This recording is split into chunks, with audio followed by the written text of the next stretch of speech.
Now, when you're talking about language, there's no reason you can't talk about a sentence. Okay. Sentences do come under language if you're looking at just a sentence on its own. So that first opening sentence is actually, a long, complex sentence.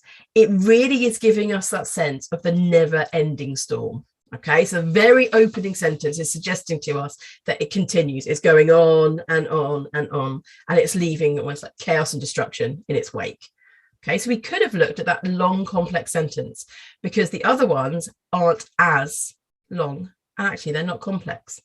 Okay, they're simple or compound sentences. So look at any differences in the sentences, and you can look at sentences with language. The other one, and this links to Daniel's point here, I didn't actually highlight engulfing, but most definitely it does go with this pattern. So that's another good example you could have. So I use these words: whipped, plunging, ripping, swept. Daniel's engulfing. So these are all vivid verbs, but it's also an extended metaphor. So we could look at the use of vivid verbs, and we could literally have those 4 or 5 word evidence. Okay, so no short phrases, they are single words, but I've linked them. So think of linkages as a real big tip on finding the best evidence. And verbs, I always say, is a nice way to start because they're normally quite easy to spot.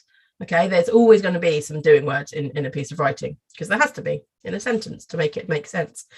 So you've got this real sense of an extended metaphor of this violent storm. It's vicious, it's brutal. And we get that from these verbs: whipped, plunging, ripping, swept, engulfing. Okay, so look how I'm linking between examples in the text. Okay, and again, this can be applied to a historical study, or a scientific, or even a mathematical. Moving around the text, looking at something that's said earlier and linking it to something that's said later. History, actually, you could link it really nicely because you could look at sort of cause and effect in a history text, and geography and science, I suppose, as well. Okay, the other one, and actually, Samantha picked out this one.